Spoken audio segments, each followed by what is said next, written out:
And welcome. Welcome to A Resonant Life, produced by The Time Is Now Productions. I am Mike Thompson, your host and reflector in chief. Over the next 20 to 30 minutes, we will discuss experiences and insights about living a life devoted to uncovering our authentic selves and finding fulfilling purpose from the past, the present, and the future. To kick off our discussion, I'll share my opinions gathered from my life and experiences. Opinions between people are various, and we don't all need to hold the same ones. But it is fun to hear the opinions of others as it gives us an opportunity to freshen up our own. If you enjoy and gain insight, please subscribe and share. If you have questions, please email them. And as always, nothing we cover here is a proscription or a prescription. It is a discussion of life and life's internal and external experiences. So let's get to it.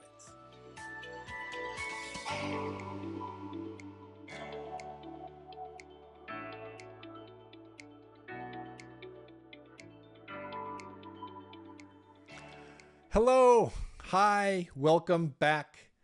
Thank you for joining me today. It really is wonderful, and I'm so encouraged to know that we can all work together to make life better for ourselves, our families, friends, communities, and even this troubled world we all share. Even on our worst days, we can still bring happiness to others. We can still reach out a helping hand. We have the excess of blessings to share because we are creating them infinitely as we work together. Does that sound a little too optimistic, over the top? Maybe. But making change, creating change, being change, this requires us to step way outside of our comfort zones, to think much bigger than we usually do, and to create a positive vision for our world. If you add water to water, what do you have? More water. But if you add something else, some other ingredients, say tea leaves, what do you have then? You have tea. This is thinking bigger, stretching, manually exercising and injecting positivity into our thoughts, into our hearts, into our environments and our circumstances. We're making tea instead of just carrying water, so to speak. But this is the first step to any positive change. Smile, then smile bigger, then smile even bigger than that.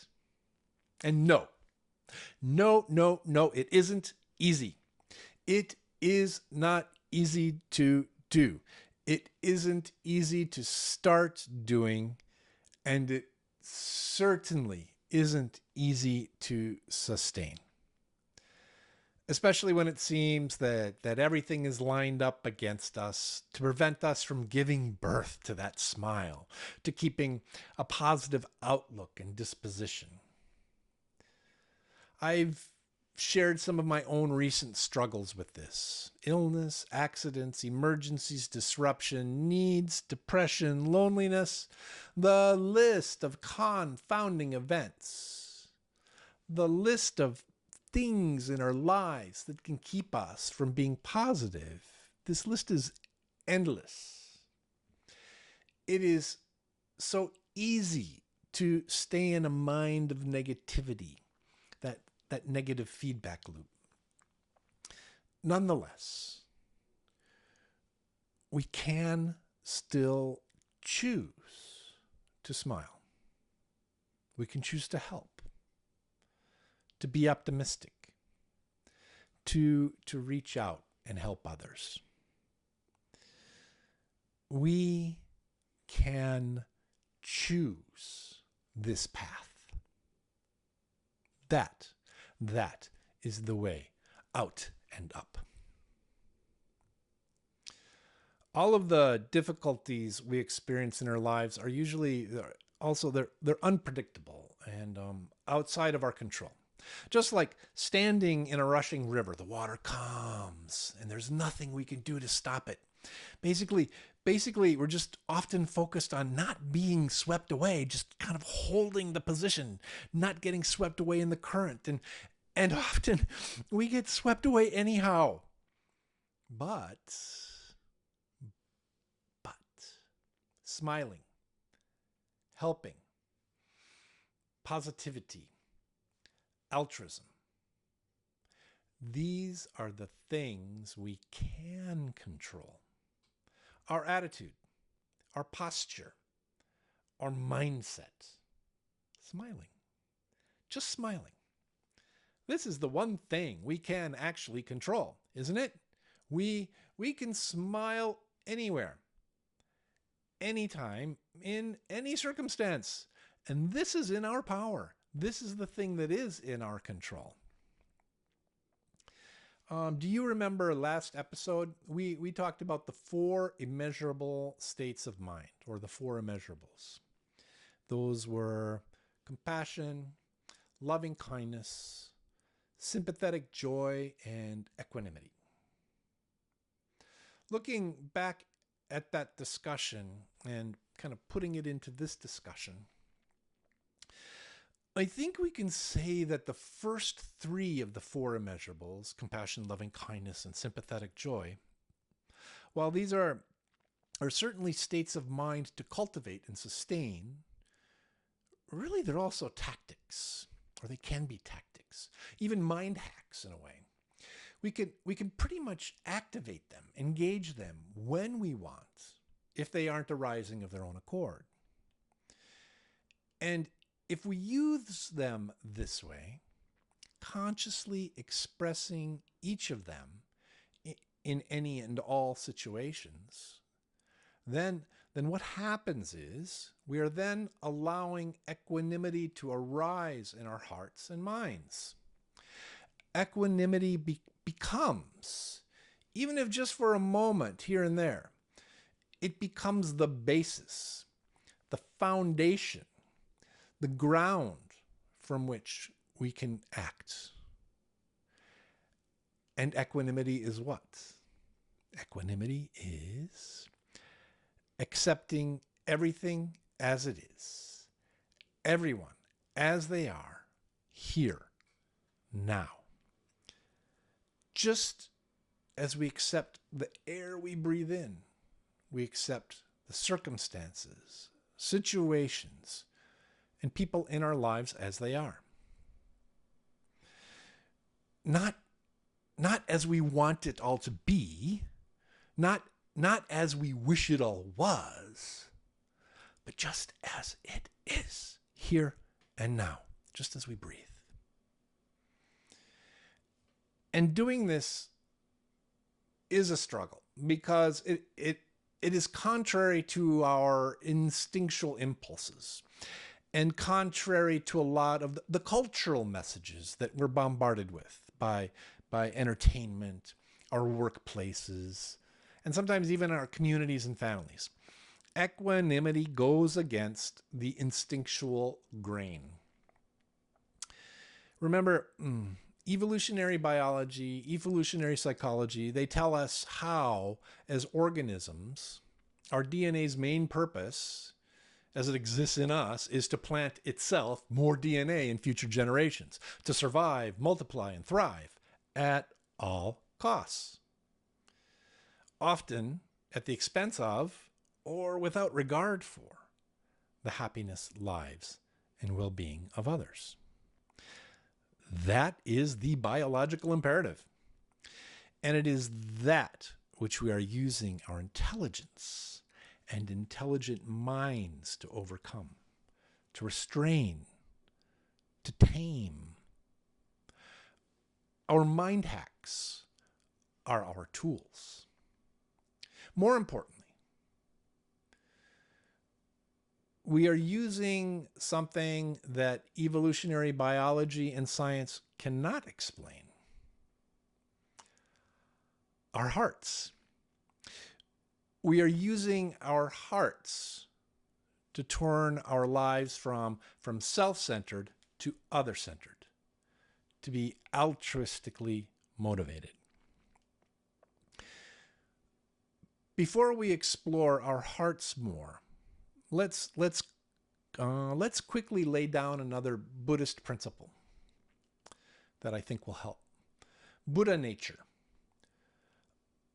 Buddha nature is the potential in all sentient beings to awaken, to become enlightened.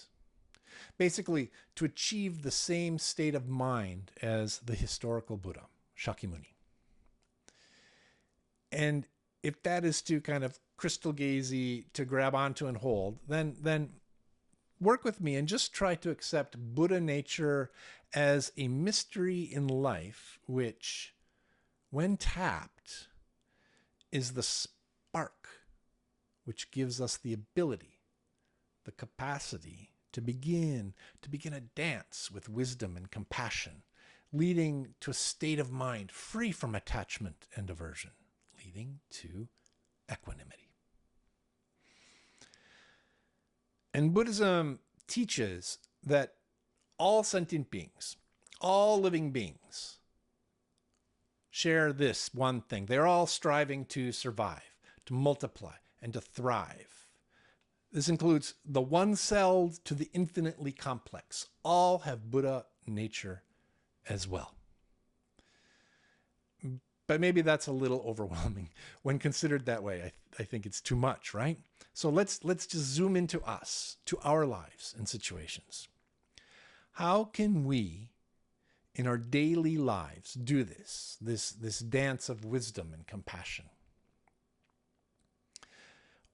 Okay, before we answer that question, let's quickly discuss another Buddhist concept to help orient and root us. Bodhicitta, but let's call it loving kindness. As we discussed a little earlier, this is our heart. Let's think of it as heart with a capital H, okay? What separates us, humans, from all these other sentient beings with Buddha nature is our intellect and our intelligence. We as humans are able to choose to override our biological imperative. We can choose to be compassionate in the face of hardship. We can choose to be generous in the middle of want and pain. We can choose to share joy while suffering sadness. We can choose to smile anytime, anywhere, no matter what. One of the main aspects of loving kindness is to cultivate this heart of altruism, a heart of helping others to find happiness. Okay, maybe we've covered a lot, so let's do a quick recap. 1, we have a superpower. We can smile at any time and in any situation, no matter what. And this is a positive and creative action. 2, equanimity. Naturally arising equanimity comes from our efforts of compassion, loving kindness, and sympathetic joy. 3, equanimity is accepting everything as it is, where it is, how it is, the way it is. Like breathing. Just we accept the breath. We breathe in, we breathe out. And Buddha nature. All beings have the innate potential to awaken. And we, with our own efforts, actually help them to start on this path. 5. Are we at 5 now? 5. Loving kindness. This is our hearts with a capital H. Our good hearts that wish for, hope for, dream of, and try to create more happiness and peace in this world. It is the dance of wisdom and compassion. And all this begs the question, is there a practice or a thing we can do that is effective, that uses all of these tools and bits of information and insight? Remember, we are all about action, taking action. A resonant life isn't about sitting on a cushion and thinking about or meditating on things passively. Our meditation is our action. Our meditation is the real concrete actions we take in the world to create happiness, peace, and relief. And I think there is a practice, and it is a hard one. Of course it's hard. Doing anything that is against the grain of our biological, psychological imperative is hard. And that hardness, that difficulty, is why the outcomes can be so impactful, powerful, and effective, and so hard to sustain. Okay, what is the practice besides smiling? Because that's a practice too, right? Let's just start all practices with a smile. But here's the practice that I'm talking about.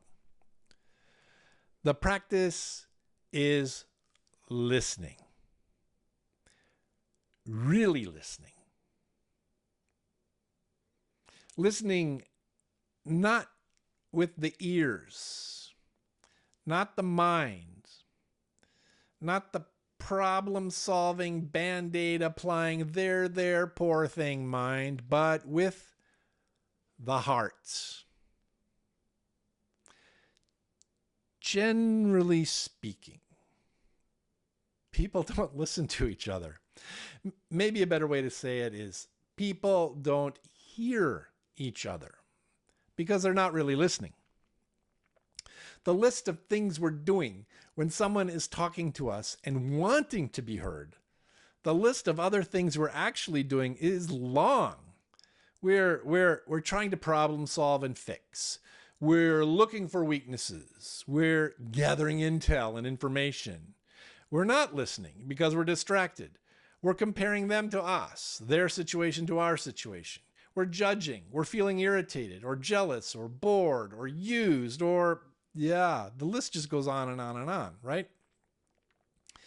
And sure, maybe we provide some good advice or insight,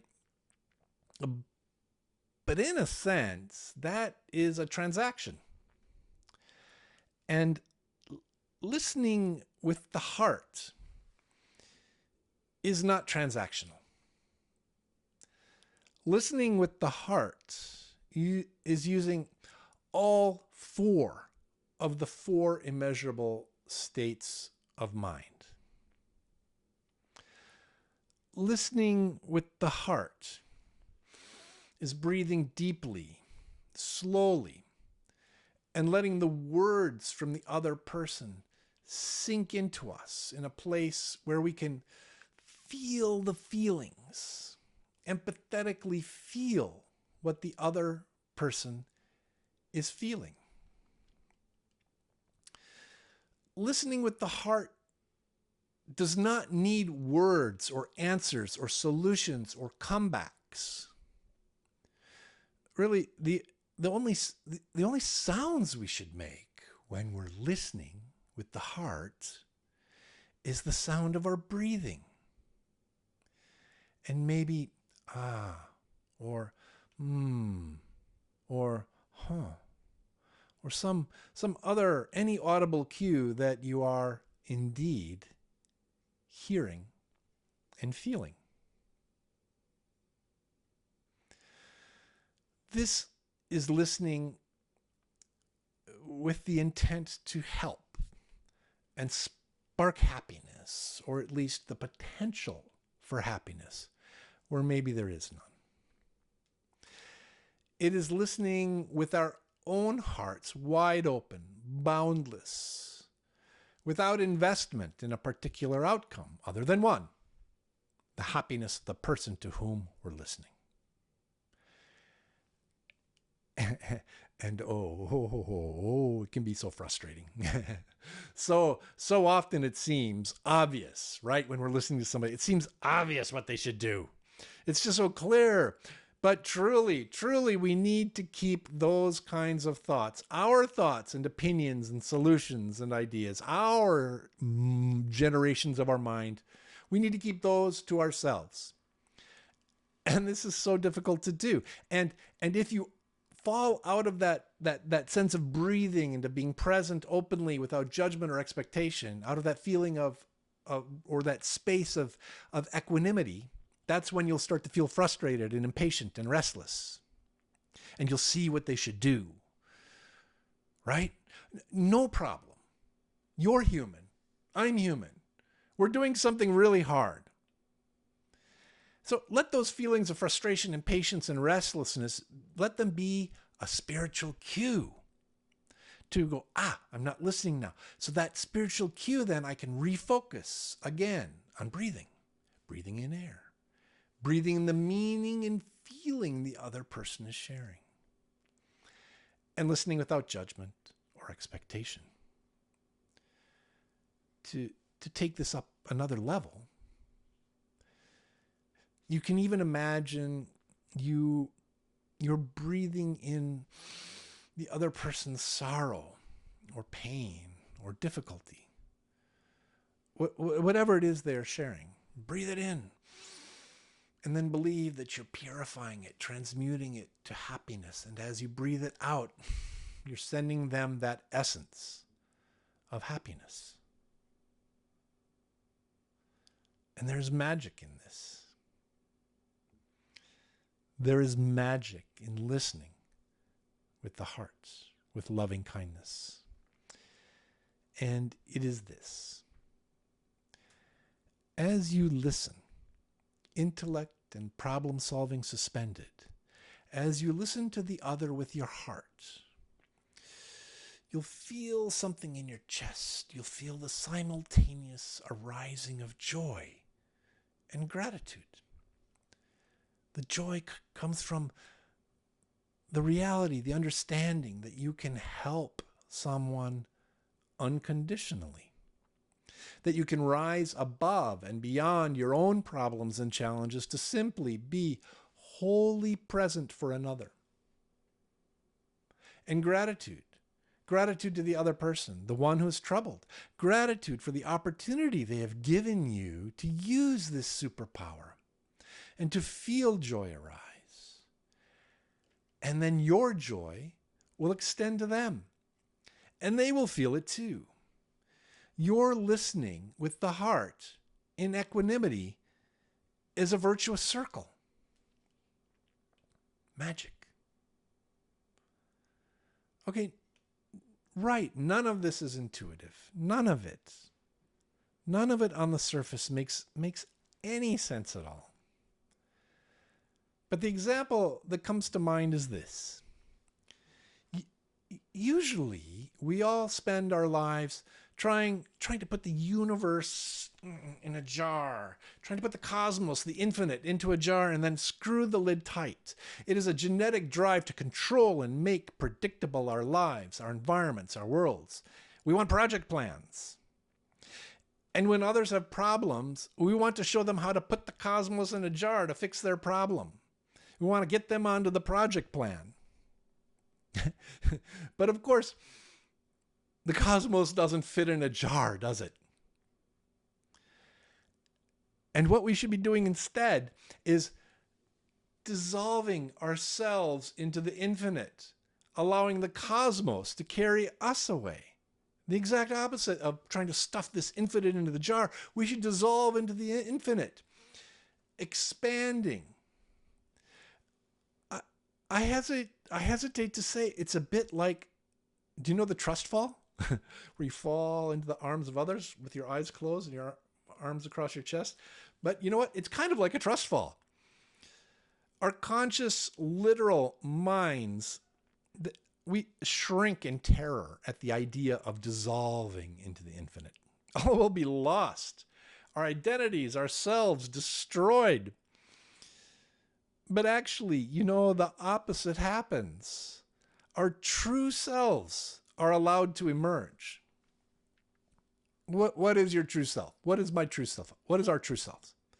The true self is the you that has infinite capacity to help others without condition or distinction. The you that accepts everything as a blessing without labeling things as good, bad, sweet, sour, healthy, unhealthy. And the you that shares those blessings freely and even eagerly. This is what we begin to experience when we listen with our hearts.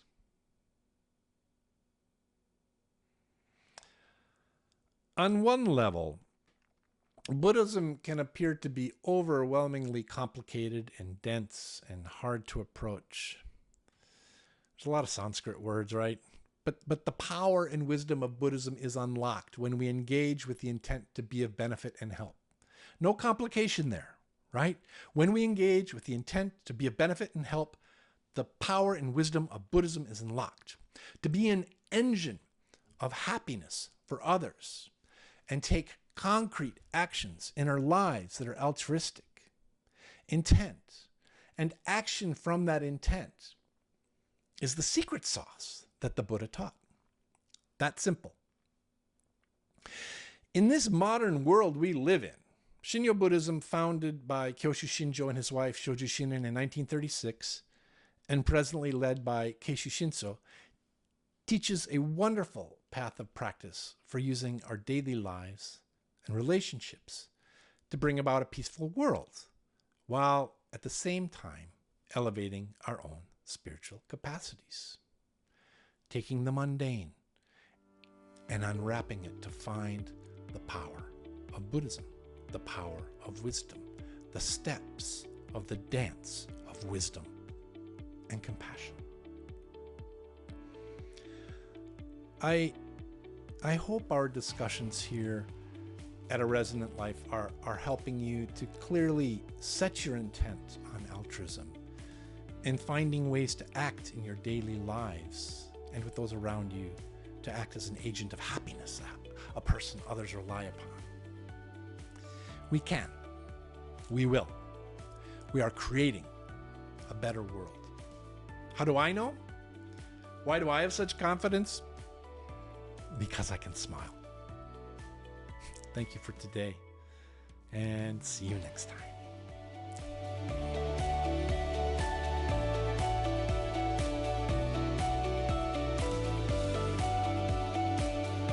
Thank you for listening. If you enjoyed this podcast and want to hear more, please subscribe and share. If you'd like to share your own experience, thoughts, or ask a question, please send an email to mike@resonant.social. With gratitude, theme music is courtesy of Stock Audios, distributed by Pixabay. A Resonant Life is a podcast from the Time Is Now Productions.